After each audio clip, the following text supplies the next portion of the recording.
მოგესალმებით. დღეს გაჩვენებთ, როგორ უნდა მიუდგეთ ავტომობილს ინჟინრული ლოგიკით. პრობლემა კრიტიკულია, გაგრილების სისტემა დუხს. პირველი, რასაც ვხედავთ, ანტიფრიზი ამოდის ავზიდან. ბევრი ხელოსანი მაშინვე გეტყოდათ, რომ ძრავი დასაშლელია, მაგრამ ჩვენ ვიწყებთ გამორიცხვის მეთოდით.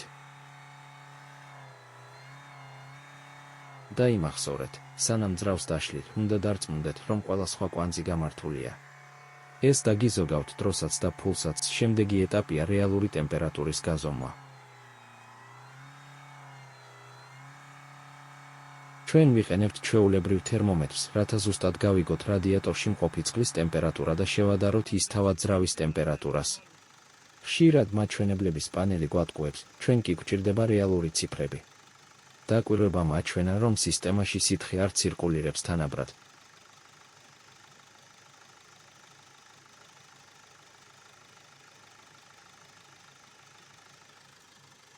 დიაგნოსტიკას ვიწყებთ CO2 ტესტით. ეს ქიმიური ინდიკატორი გვეხმარება დავადგინოთ, ხომ არ არის ბზარი ცილინდრების ბლოკის თავზე, გალოუკაზე, გამშვები კლაპნის უბეში, ან ხომ არ არის დამწვარი პრაკლატკა. თუმცა აქ ერთი უმნიშვნელოვანესი თეორიული ნიუანსია. თუ ძრავი ტურბინიანია, შესაძლოა წნევა სისტემაში მაინც შეიქმნას, მაგრამ CO2 არ ამოვიდეს. მაგალითად, თუ ბზარი ისეთ ადგილზეა, სადაც მხოლოდ ჰაერის წნევა აღწევს. ამიტომ ჩვენ ჩავატარეთ ექსპერიმენტი. მექანიკურად გავთიშეთ ტურბინა და ისე გადავამოწმეთ სისტემა. ამით გამოვრიცხეთ ზედმეტი წნევის გავლენა. ტესტმა აჩვენა, რომ გაზები ცვის კამერიდან არ მოდის. ეს ნიშნავს, რომ ძრავი მექანიკურად მთელია და მიზეზი სხვაგანაა.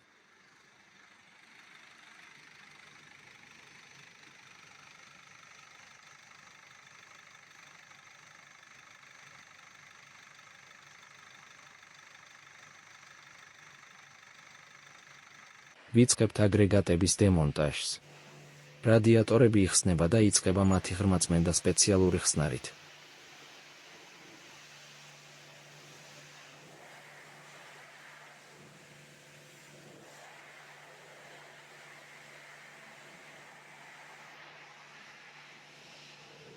ნახეთ, როგორი ხმაურით და წნევით გამოდის სისტემიდან წლების განმავლობაში დაგროვილი ჟანგი და ნალექი.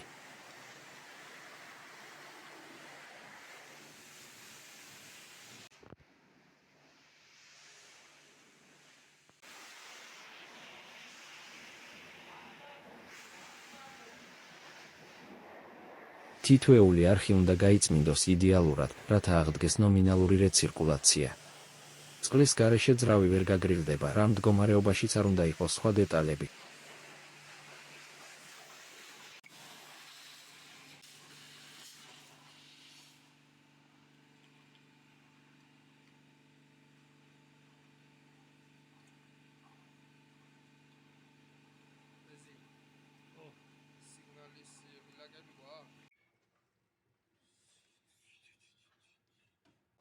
ჰიდრომუპტაზე ბევრს ეშლება ერთი მთავარი პრინციპი: ვენტილატორმა ჰაერი წინ კი არ უნდა უბეროს, არამედ რადიატორიდან ძრავისკენ უნდა გამოკაჩოს.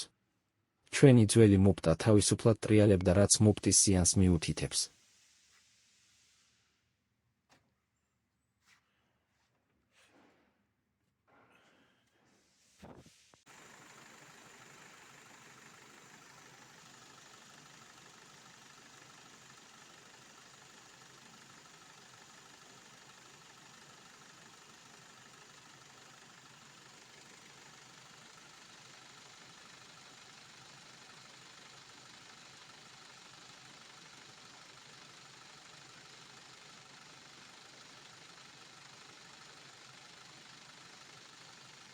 ახლა კი გადავდივართ ყველაზე საინტერესო ნაწილზე.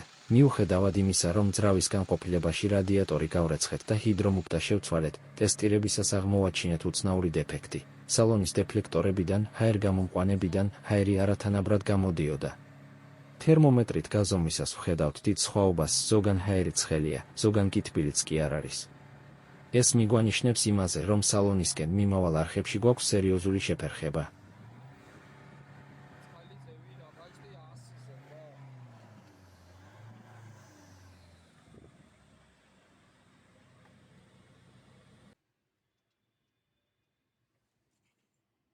აუცილებელი გახდა სალონის დაშლა და გამათბობელი რადიატორის მდგომარეობის შემოწმება.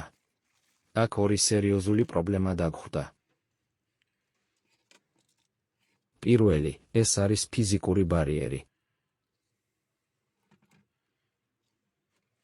კადრში ხედავთ ნამდვილ საოცრებას, ვირთხას სალონის არხებში ბუდე ჰქონდა მოწყობილი.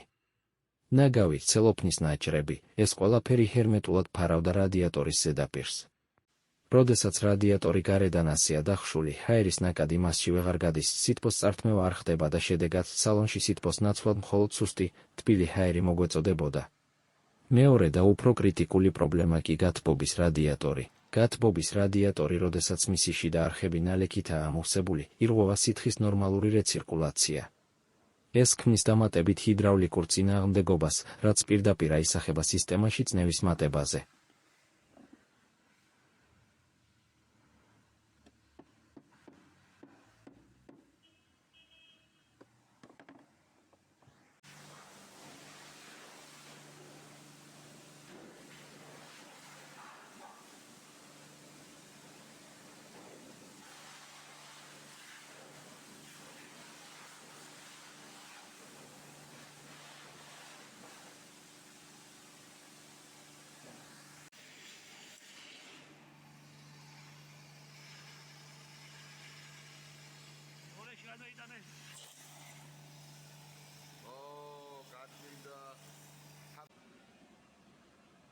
სისტემის სრულმა ჰიდროქიმიურმა რეცხვამ მოგვცა ის, რომ წყალმა დაიწყო თავისუფალი ბრუნვა.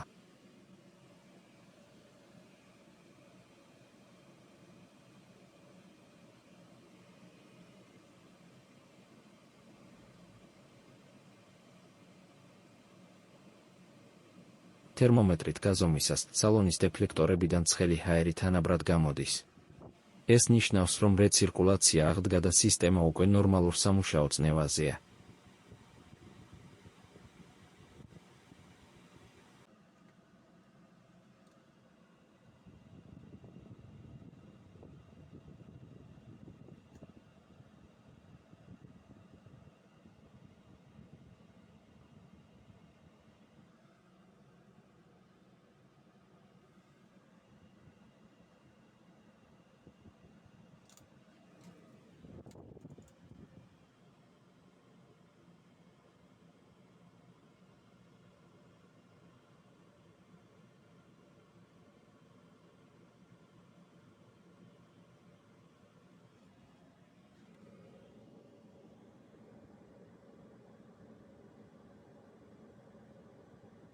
დღევანდელი შედეგი ასეთია, ძრავი მუშაობს სტაბილურ ტემპერატურაზე.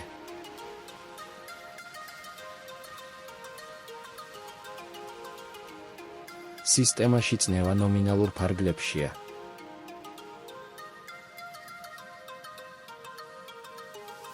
სალონის დეფლექტორებიდან კი ცხელი ჰაერი გამოდის. ეს არის ლოგიკური, თანმიმდევრული დიაგნოსტიკის ძალა. იმედია ეს გამოცდილება დაგეხმარებათ, რომ თქვენს ავტომობილებსაც ასეთივე სიფრთხილით და ინჟინური ლოგიკით მიუდგეთ. არ იჩქაროთ ძრავის დაშლა, ჯერ გამორიცხეთ ყველა სხვა დეტალი. მადლობა, რომ ბოლომდე გვიყურეთ. თუ ეს ვიდეო თქვენთვის სასარგებლო იყო, არ დაიზაროთ მოწონება და არხის გამოწერა. მომავალ შეხვედრამდე.